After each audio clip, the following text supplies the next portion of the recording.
Hello students and welcome to my UPSC journal. हम कर रहे हैं फ्री एनसीईआरटी सीरीज, जिसमें आज हम करने वाले हैं polity NCERT class 11 chapter number 6। Chapter का नाम है जुडिशरी और इस चैप्टर में हम डिस्कस करेंगे जुडिशरी के रोल्स एंड फंक्शंस, साथ में जानेंगे अबाउट द अपॉइंटमेंट ऑफ जजेस और डिस्कस करेंगे दो बहुत ही important terms, judicial activism and judicial review. तो चलो फिर ये इंटरेस्टिंग लेक्चर शुरू करते हैं। तो हमेशा की तरह शुरू करेंगे with the introduction. What is judiciary? Judiciary है क्या? तो देखो, अभी तक हम गवर्नमेंट के दो ऑर्गन्स के बारे में पढ़ चुके हैं, एग्जीक्यूटिव एंड लेजिस्लेचर, और आज हम पढ़ेंगे about the third organ of government which is judiciary. ठीक है, judiciary refers to the system of courts that interpret and apply law. यानी कि जब हम जुडिशरी की बात कर रहे हैं तो हम बात कर रहे हैं हमारी कंट्री में प्रेजेंट सारे ही सिस्टम ऑफ कोर्ट्स का, जिनका ये फंक्शन है to make sure that laws are rightly being interpreted and apply. ठीक है, so this is what the judiciary does. इसके साथ ही it acts as the guardian of constitution, यानी कि जुडिशरी मेक श्योर करती है कि गवर्नमेंट जो भी कुछ कर रही है it is doing according to the principle set by the constitution. Secondly, it is the protector of fundamental rights. अगर किसी भी इंसान के फंडामेंटल राइट्स वायलेट हो रही है तो ये उसका राइट है दैट ही और she can go to the court.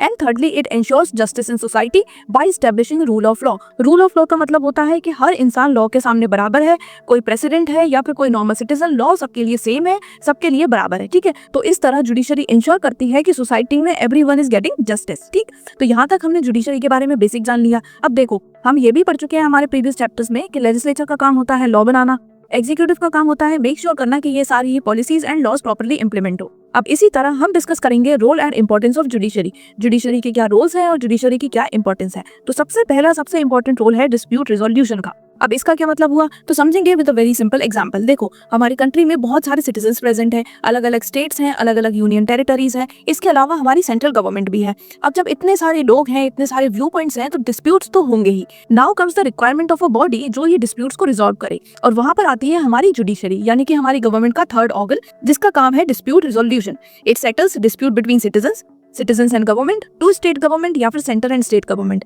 इनमें से अगर किसी के भी बीच में कोई भी डिस्प्यूट है तो उसे सॉल्व करेगी हमारी जुडिशरी, यानी कि हमारे courts. Second function is judicial review. अब ये क्या होता है? So it is the power of courts to review laws passed by the legislature and actions of executive to ensure they conform with the constitution. तो यानी कि हमारी जो जुडिशरी है इसके पास ये पावर है कि अगर लेजिस्लेचर कोई नया लॉ बनाता है या फिर एग्जीक्यूटिव कोई एक्शन ले रहा है तो ये जुडिशरी चेक करेगी कि these are in accordance with the constitution. अगर इनमें से कुछ भी कॉन्स्टिट्यूशन के अगेंस्ट है तो जुडिशरी उसे अनकॉन्स्टिट्यूशनल डिक्लेयर कर देगी और वो पर्टिकुलर लॉ या पर्टिकुलर एक्शन वहीं पर खत्म हो जाएगा। ठीक है, तो ये जो पावर है जुडिशरी की, इसी को कहते हैं judicial review. Moving to the third important function which is upholding the laws and enforcing fundamental rights. That means citizen can approach the court if their rights are violated. अगर किसी भी citizen का कोई भी फंडामेंटल राइट वायलेट हो रहा है तो ही और she can go to the court. इसी को कहते हैं राइट टू कॉन्स्टिट्यूशनल रेमेडीज। इसके अलावा judiciary ensures equality and justice by following rule of law. ठीक है, ये हमने ऑलरेडी ऊपर डिस्कस कर लिया। अब हम देखेंगे structure of Indian judiciary. So India has a unified and integrated judiciary system with 3 levels. इसका क्या मतलब है? तो देखो, इंडिया का जो जुडिशियल स्ट्रक्चर है वो एक पिरामिड की तरह है। बेस पर यहाँ पर भी have a lot of subordinate courts जो कि वर्क करते हैं एट डिस्ट्रिक्ट लेवल। ठीक, इसके बाद सबऑर्डिनेट कोर्ट्स के ऊपर आते हैं high courts, and high court से भी ऊपर एपेक्स पे है supreme court which is the highest court of appeal in our country. ये जो तीनों ही कोर्ट्स हैं, ये जो तीनों ही अलग अलग लेवल है, ये आपस में कनेक्टेड है एंड इसीलिए हम इसे कहते हैं यूनिफाइड एंड इंटीग्रेटेड सिस्टम। यानी कि supreme court is at the top, high courts आपको मिलेंगे हर स्टेट में या फिर कुछ ग्रुप ऑफ स्टेट्स एक हाई कोर्ट शेयर करते हैं। For example Punjab and Haryana, they have a common high court at Chandigarh. अभी at present there are 25 high courts in India.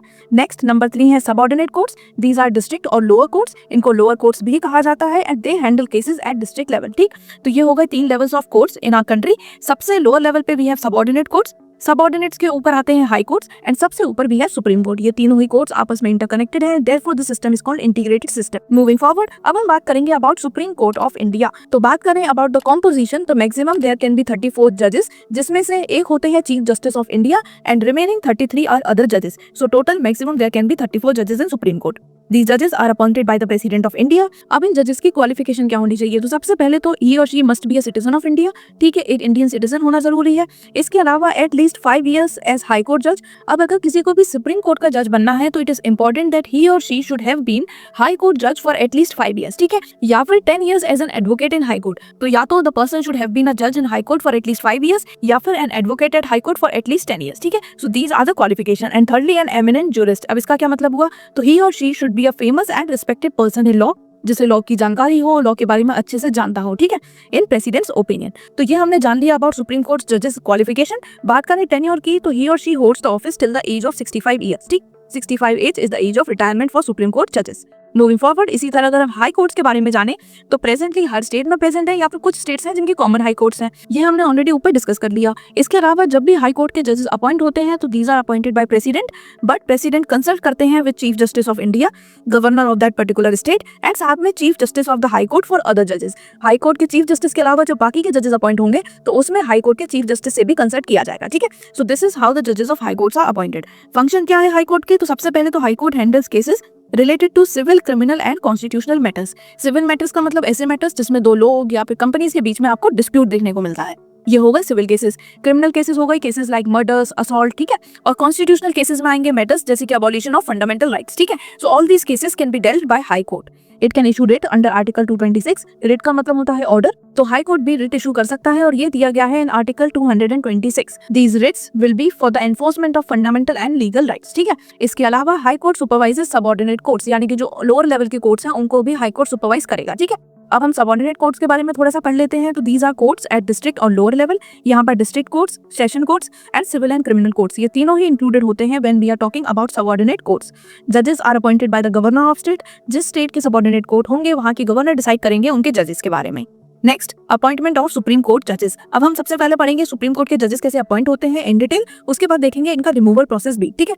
तो सबसे पहले अपॉइंटिंग अथॉरिटी है प्रेसिडेंट ऑफ इंडिया के पास, एंड इस प्रोसेस में प्रेसिडेंट कंसल्ट कर सकते हैं चीफ जस्टिस ऑफ इंडिया को, विच इज मैंडेटरी, एंड साथ में बाकी के अदर जजेस who are present in supreme court and high court, but ये मैंडेटरी नहीं है, it depends on the president.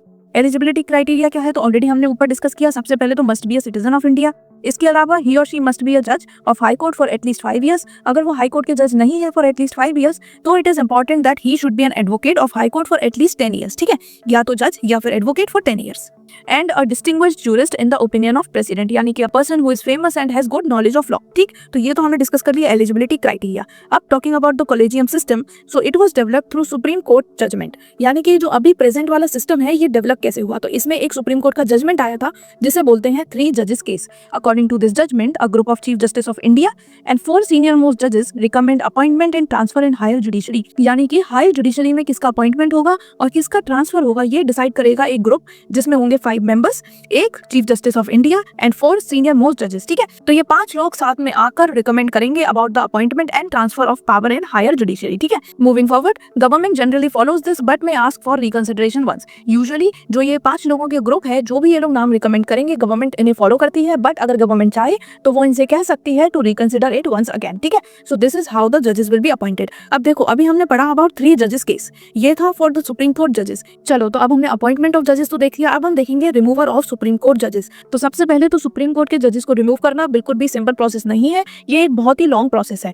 जजेस can be removed by president based on a motion passed in parliament. जब भी पार्लियामेंट में एक मोशन पास होगा regarding the removal, उसके बाद बहुत एक लंबा प्रोसेस है, एंड फाइनली अगर ये सब कुछ हो गया तो जजेस को रिमूव कर सकते हैं प्रेसिडेंट, ठीक है। ग्राउंड ऑफ रिमूवल क्या है? प्रूवन मिसबिहेवियर या फिर incapacity. These are the 2 grounds जिसके बेसिस पर जजेस का रिमूवल कैन बी आस्क्ड, ठीक। प्रोसीजर क्या है? तो सबसे पहले एक मोशन साइन होगा बाय एटलीस्ट 100 लोकसभा या फिर 50 राज्यसभा एमपीज, ठीक है। सबसे पहले ये मोशन साइन होगा and then it is investigated by a 3 member committee. एक कमेटी फॉर्म की जाएगी जिसमें 3 लोग होंगे, जज of supreme court, chief justice of high court and a distinguished jurist, ठीक है। इन तीनों की एक कमेटी फॉर्म होगी और ये लोग इन्वेस्टिगेट करेंगे एंड चेक करेंगे कि जो भी रीजंस दिए गए हैं फॉर द रिमूवल ऑफ जजेस वो सही है या गलत। If found guilty, both houses of parliament must pass a motion with special majority. अगर कमेटी ने गिल्टी फाउंड किया जज को तो उसके बाद जो दोनों ही हाउसेज ऑफ पार्लियामेंट है उनको एक मोशन पास करना होगा विद मेजोरिटी, एंड ये मेजोरिटी होगी स्पेशल मेजोरिटी। इट मींस यहाँ पर ज्यादा सपोर्ट चाहिए। सिंपल मेजोरिटी से आप किसी भी जज को नहीं हटा सकते, जज को हटाने के लिए you require special majority. Special majority का मतलब होता है majority of total membership plus 2/3 of the members present and voting, ठीक। तो इसका टोटल जो आएगा वो होगी स्पेशल मेजोरिटी। स्पेशल मेजोरिटी के साथ अगर मोशन पास हो जाता है तो उसके बाद president will issue the order of removal of जज, ठीक है। अभी तक नो जज has been removed, although attempts किए गए हैं रिमूव करने के, बट अभी तक किसी भी जज को इस प्रोसेस के थ्रू रिमूव नहीं किया गया है, ठीक है। तो ये एक बहुत ही लेंदी प्रोसेस है, बहुत ही कॉम्प्लिकेटेड प्रोसेस है और साथ में इसमें स्पेशल मेजोरिटी की जरूरत पड़ती है, जिसका मतलब होता है कि बहुत सारे लोग जब सपोर्ट करेंगे तभी जज को रिमूव कर पाएंगे। जज को रिमूव करना इज नॉट दैट इजी, ठीक। Moving forward, jurisdiction of supreme court. Supreme court के ज्यूरिसडिक्शन की बात करें तो supreme court has different type of jurisdiction, यानी कि area of power to hear cases, ठीक है। अलग अलग एरियाज हैं जिनके cases supreme court can hear. Number 1 is original jurisdiction, that means cases that can directly be filed in supreme court. ये वो केसेस है जो कि डायरेक्टली सुप्रीम कोर्ट में फाइल किए जा सकते हैं और इसीलिए इन्हें बोलते हैं original jurisdiction. For example, dispute between union and 1 or more state. अगर यूनियन और किसी स्टेट के बीच में डिस्प्यूट है तो ये केस सीधे ही सुप्रीम कोर्ट के पास जाएगा। इसी तरह अगर दो अलग अलग स्टेट्स के बीच में डिस्प्यूट है तो ये केस भी सुप्रीम कोर्ट ही सॉल्व करेगा, ठीक है। तो ये कुछ केसेस हैं which can directly go to supreme court, और सुप्रीम कोर्ट के इसी एरिया ऑफ जुरिसडिक्शन को बोलते हैं original jurisdiction. It is mentioned under article 131। Moving on, second है रिट जुरिसडिक्शन। ये दिया हुआ है in article 32। Supreme court can issue writ for enforcement of fundamental rights. अगर किसी भी इंसान के फंडामेंटल राइट्स वायलेट हो रहे हैं तो वो सुप्रीम कोर्ट के पास जा सकता है and supreme court writ issue कर सकता है। रिट का मतलब होता है ऑर्डर्स, ठीक है। तो क्योंकि इसमें फंडामेंटल राइट्स की बात है और सुप्रीम कोर्ट रिट इशू कर रहा है तो इसे हम कहेंगे रिट जुरिसडिक्शन। कुछ रिट जो कि सुप्रीम कोर्ट इशू करता है वो है habeas corpus, mandamus, certiorari, prohibition and quo warranto. इन सब के बारे में हम ऑलरेडी प्रीवियस चैप्टर में पढ़ चुके हैं, तो अगर आपको ये नहीं पता तो don't forget to check out the previous lectures. Moving on, इसीलिए हम सुप्रीम कोर्ट को गार्जियन ऑफ फंडामेंटल राइट्स भी बोलते हैं, और साथ में this is what is given in right to constitutional remedies, ठीक है। Moving on to the third which is appellate jurisdiction. That means supreme court highest court of appeal है। यानी कि अगर कोई भी सेटिस्फाइड नहीं है with the decision of high court तो ही और she can go to supreme court, ठीक। So most cases reach the supreme court by appeals. काफी सारे जो केसेस सुप्रीम कोर्ट के पास पहुंचते हैं वो होते हैं बाय अपील, यानी कि लोग अपील करते हैं सुप्रीम कोर्ट के पास क्योंकि they are not okay with the decision given by high court, ठीक। Appeals can be in constitutional matters. Constitutional matter में अपील हो सकती है, सिविल मैटर्स में या क्रिमिनल मैटर्स में। ये तीनों हम ऑलरेडी डिस्कस कर चुके हैं, तो अब हमें इनका मतलब पता है। Moving forward, it hears appeal from decisions of high court. अगर कोई हाई कोर्ट के डिसीजन से ओके नहीं है तो वो सुप्रीम कोर्ट पर जाएगा। अगर कोई सबऑर्डिनेट कोर्ट्स के डिसीजन से ओके नहीं है तो वो हाई कोर्ट में जाएगा, ठीक है। तो इसीलिए इसे कहते हैं एक integrated structure. Moving forward, fourth is advisory jurisdiction. इसका मतलब क्या है तो देखो, under article 143 president can seek the opinion of supreme court on legal और कॉन्स्टिट्यूशनल मैटर। अगर कोई लीगल मैटर है या कॉन्स्टिट्यूशन से रिलेटेड मैटर है तो प्रेसिडेंट सुप्रीम कोर्ट से एडवाइस ले सकते हैं, ओपिनियन ले सकते हैं। लेकिन ये जरूरी नहीं है कि प्रेसिडेंट को जो एडवाइस मिले वो उन्हें माननी ही माननी है। It is up to the president कि वो मानना चाहते हैं या नहीं। और इसी तरह सुप्रीम कोर्ट भी बाउंड नहीं है एडवाइस देने पे। अगर प्रेसिडेंट सुप्रीम कोर्ट से कोई एडवाइस मांगते हैं तो सुप्रीम कोर्ट के ऊपर है कि उसे वो एडवाइस देनी है या नहीं, ठीक है। तो ये हमने पढ़ ली है areas of jurisdiction of supreme court, जिसमें हमने 4 टाइप्स पढ़े: original jurisdiction, writ jurisdiction, appellate jurisdiction and advisory jurisdiction, ठीक है। Moving forward to our next topic which is independence of judiciary. अब जुडिशरी की इंडिपेंडेंस का क्या मतलब है तो देखो, it is essential for ensuring fairness and justice. अगर जुडिशरी जितना इंडिपेंडेंट होगा, बाकी के 2 ऑर्गन्स पे जितना कम डिपेंडेंट होगा, उतना जुडिशरी अच्छे से फंक्शन कर पाएगा। It will be fair and it will give justice. अगर ये बाकी के 2 ऑर्गन्स पे डिपेंडेंट हुआ तो इसको मुश्किल आएगी इन वर्किंग विदाउट फियर, ठीक है। इसीलिए इट इज मेड श्योर कि जो जुडिशरी है वो इंडिपेंडेंट हो। इसकी इंडिपेंडेंस अलग अलग तरीके से इंश्योर की गई है। फॉर एग्जाम्पल, पहले हम पढ़ेंगे कॉन्स्टिट्यूशनल प्रोविजंस। जजेस are appointed by president but through a consultative process. यानी कि ऑल्दो प्रेसिडेंट जजेस को अपॉइंट करते हैं बट उसमें भी कंसल्टेशन होता है। जो बाकी के जजेस हैं जैसे चीफ जस्टिस ऑफ इंडिया, इनका भी रोल होता है, ठीक है। तो ये पावर कंप्लीटली प्रेसिडेंट या एग्जीक्यूटिव के पास नहीं है। Secondly, security of tenure. जजेस कैन नॉट बी रिमूव्ड आर्बिट्ररली। अपनी मर्जी के अनुसार प्रेसिडेंट जजेस को नहीं हटा सकते। ऑल्दो जब जजेस को अपॉइंट किया जाता है तो प्रेसिडेंट का इंपॉर्टेंट रोल है, बट हटाने के लिए एक अलग ही प्रोसेस है, ठीक है, जिसमें हमें स्पेशल मेजोरिटी चाहिए, जिसमें लेजिस्लेचर का फंक्शन आ गया। अपॉइंटमेंट में प्रेसिडेंट यानी एग्जीक्यूटिव का रोल था, ठीक है। Third, fixed salaries charge from consolidated fund of India. जो जजेस की सैलरीज आती है वो आती है from consolidated fund of India, यानी कि अपनी सैलरीज के लिए जजेस को पार्लियामेंट के ऊपर डिपेंड नहीं होना होगा। इसके अलावा powers of SC and SC are guaranteed and साथ में judiciary has the power of judicial review. जो जुडिशियल रिव्यू की पावर है वो बहुत ही एक इंपॉर्टेंट पावर है ऑफ द जुडिशरी, एंड ये पावर प्रॉपर्ली फंक्शन तभी हो पाएगी when the judiciary is independent, ठीक है। जुडिशियल रिव्यू क्या होता है ये हमने ऑलरेडी ऊपर पढ़ लिया। Moving forward, no arbitrary removal, ये भी हमें पता है। जजेस can only be removed by the process of impeachment, जिसमें स्पेशल मेजोरिटी इज रिक्वायर्ड। ऐसे ही जजेस को रिमूव करना पॉसिबल नहीं है, ठीक है। इम्पीचमेंट मोशन में क्या जरूरी होता है, सबसे पहले तो special majority of both the houses, और उसके बाद ग्राउंड्स जो होते हैं रिमूवल के, उसमें there are 2 options. Number 1 proved misbehaviour and number 3 incapacity. तो ये 2 ग्राउंड्स हैं जिसके बेसिस पर आप किसी जज को हटा सकते हो। इसके अलावा कोई और रीजन देख के you can not do that. इसके साथ ही यू नीड स्पेशल मेजोरिटी, ठीक है। तो ये सारा कुछ ही क्यों किया गया है, टू मेक श्योर कि जुडिशरी इंडिपेंडेंट रहे, पावरफुल रहे, ताकि वो प्रॉपर्ली वर्क कर पाए, जस्टिस दे पाए और साथ में फेयर डिसीजंस दे पाए, ठीक है। नेक्स्ट, अब हम डिस्कस करेंगे जुडिशियल रिव्यू। तो वैसे तो हमने ये ऊपर भी डिस्कस कर लिया, एक बार दोबारा पढ़ लेते हैं। तो देखो, the power of the courts to examine law and executive orders to check whether they are in conformity with the constitution. यानी कि कोर्ट्स की ये पावर चेक करने की कि जो लेजिस्लेचर ने लॉ बनाए हैं, एग्जीक्यूटिव कोई एक्शन ले रहा है, वो अकॉर्डिंग टू कॉन्स्टिट्यूशन है या नहीं है। अगर it is against the constitution then it will be declared null and void. उसे वहीं खत्म कर दिया जाएगा और उसे डिक्लेयर कर दिया जाएगा null and void by the judiciary. It originates from article number 30, ठीक है। मूविंग फॉरवर्ड, अब जुडिशियल रिव्यू तो देख लिया। एक और इंपॉर्टेंट टर्म था जो मैंने आपको स्टार्टिंग में बताया था, विच वाज जुडिशियल एक्टिविज्म। तो अब हम ये डिस्कस करेंगे। सबसे पहले तो ये जुडिशियल एक्टिविज्म की वजह से जो जुडिशरी है वो और ज्यादा पब्लिक फ्रेंडली हो गई है। अब ऐसा क्यों हुआ है, कैसे हुआ है, तो समझो। Judicial activism refers to the active role played by judiciary in promoting justice, especially through public interest litigations. यानी कि ये जो वर्ड है जुडिशियल एक्टिविज्म, ये दो वर्ड से मिलकर बना है, जुडिशरी और उसका एक्टिव हो जाना है. दैट मीन्स अब जो जुडिशरी है it is more active and it will work more for promoting justice. ठीक है, अब ये करेगी कैसे? तो इसके लिए इंट्रोड्यूस किया गया PIL यानी कि पब्लिक इंटरेस्ट लिटिगेशन को. अब ये क्या होता है? तो देखो, it is a legal action initiated in court for the enforcement of public interest और general concern while even by a third party is not directly affected. अभी तक क्या होता था कि अगर कोई इंसान किसी चीज से अफेक्टेड है तो वही कोर्ट के पास जा सकता है, बट PIL इंट्रोड्यूस होने के बाद कोई थर्ड पार्टी भी कोर्ट के पास जा सकती है किसी इंसान के राइट्स को लेकर, किसी इंसान को प्रोटेक्ट करने को लेकर, किसी भी चीज से रिलेटेड. ठीक है, तो इससे जो जुडिशरी है वो ज्यादा लोगों तक पहुंच पाएगी. It is becoming more public friendly. ये एक लीगल एक्शन है जिसके थ्रू अगर किसी भी इंसान के साथ कुछ गलत हो रहा है, कहीं सोसाइटी में कुछ गलत हो रहा है, तो लोग या फिर अलग अलग ऑर्गेनाइजेशंस कोर्ट के पास जा सकते हैं as a third party to get justice for those people. ठीक है, तो this is what is PIL. Example, causes on pollution, bonded labor, women's right. तो जिन लोगों के साथ गलत हो रहा है अगर वो कोर्ट तक नहीं पहुंच पा रहे हैं तो जो दूसरे लोग हैं वो उनके बिहाफ पर कोर्ट पर जाएंगे और कोर्ट उन्हें जस्टिस देगा. Now there are certain issues with judicial activism, जैसे कि it is seen as interference in the power of legislature and executive. ये बिलीव किया जाता है कि क्योंकि जुडिशरी का अब इस तरह से एक पावर बढ़ गया तो now it is interfering in the power of legislature and executive. साथ में accusations of judges overstepping their role, यानी कि जो जजेस का रोल है वो उससे ज्यादा बढ़कर दूसरे ऑर्गन्स में इंटरफेयर कर रहे हैं. ठीक है, so these are certain issues with judicial activism. Moving forward, बात करें जुडिशरी एंड पार्लियामेंट की और इनके रिलेशनशिप की, तो देखो जुडिशियल एक्टिविज्म की वजह से क्या होता है कि judiciary has started playing a more active role in policy matters. अब अगर कोई पॉलिसी गलत है या किसी पर्टिकुलर एक्शन की वजह से किसी लोगों के साथ गलत हो रहा है तो वो चीज अब जजेस के पास पहुंच रही है, जुडिशरी के पास पहुंच रही है. ऐसे में जो जुडिशरी का रोल है वो अब पॉलिसी मैटर्स में भी हमें देखने को मिल रहा है. ठीक है, now they are interfering in the policy matters also. और पॉलिसी मेकिंग किसका काम है? लेजिस्लेचर का. Judiciary is issuing directions to executive and legislature. अब जो जुडिशरी है वो एग्जीक्यूटिव और लेजिस्लेचर को डायरेक्शंस दे रही है, like how they should work, how they should implement there policies. And critics call it overreach और जुडिशियल ओवर एक्टिविज्म. क्रिटिसिज्म क्या है कि ये जुडिशरी का ओवररीच हो रहा है या फिर ओवर यूज हो रहा है ऑफ जुडिशियल एक्टिविज्म. ठीक, so these are certain criticism.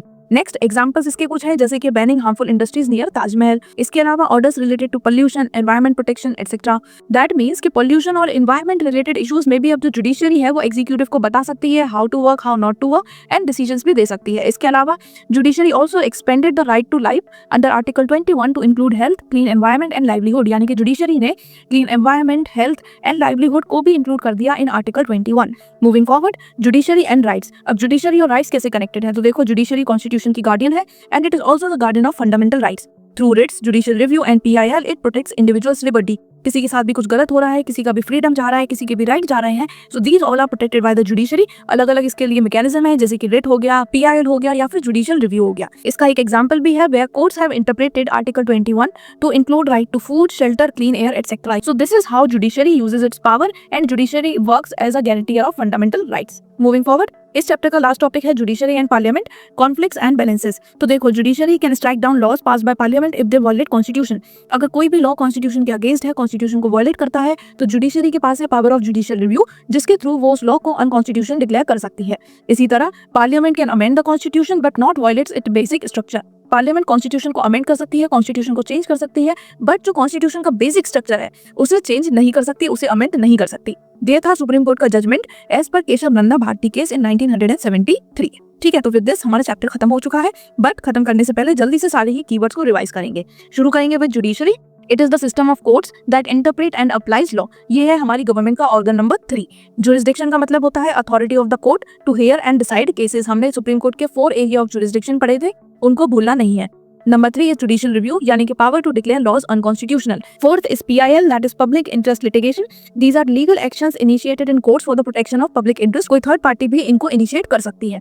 Judicial activism, यानी कि active role of judiciary in policy and governance. That means legislature और executive में involvement. रिट्स का मतलब होता है फॉर्मल ऑर्डर्स जो कि कोर्ट इशू करता है. Next is prohibition. So this is the power of courts to stop lower courts, जो कोर्ट्स उनके नीचे हैं, from acting beyond their powers. And last is contempt of court. This means any act that disrespects और disobeys the court. कोई भी ऐसा act जो court को डिसरिस्पेक्ट या डिसओबे करता है उसको बोला जाता है कंटेम्प्ट ऑफ कोर्ट. ठीक है, now talking about the summary points. So judiciary is the key organ ensuring rule of law and justice. ठीक है, ये हमने अच्छे से पढ़ लिया. Judiciary is independent and integrated, ये भी हमने पढ़ लिया. It acts as the protector of constitution and rights. अगर कॉन्स्टिट्यूशन के अगेंस्ट कुछ होगा तो जुडिशरी उसे अनकॉन्स्टिट्यूशनल डिक्लेयर कर देगी, और अगर किसी का भी फंडामेंटल राइट वायलेट होगा तो वो कोर्ट के पास यानी जुडिशरी के पास जा सकता है. Judicial review ensures supremacy of constitution, कुछ भी constitution के against ना हो. This is what judicial review is all about. PILs have made justice accessible. That means कि काफी ऐसे लोग थे जो कि कोर्ट के पास नहीं जा पाते थे regarding their problems. तो ऐसे में जब PIL आया तो थर्ड पार्टी भी जा सकती है to the court to get a particular issue registered. ठीक. Judicial activism is both praised and criticised. Praise भी किया जाता है और साथ में क्रिटिसाइज भी किया जाता है. इट इज कंसिडर्ड कि जो जुडिशरी है वो अपने पावर को ओवर यूज कर रही है. ठीक है. So with this our chapter number 6 judiciary comes to an end. अब अगर आपको कोई भी डाउट हो, कोई भी कंफ्यूजन हो किसी भी टॉपिक में तो आप कमेंट में पूछ सकते हो. साथ में ये बताना बिल्कुल मत भूलना कि लेक्चर कैसा लगा. मैं मिलूंगी आपसे नेक्स्ट वीडियो में. Till then bye bye. Take care. पढ़ाई करते रहो.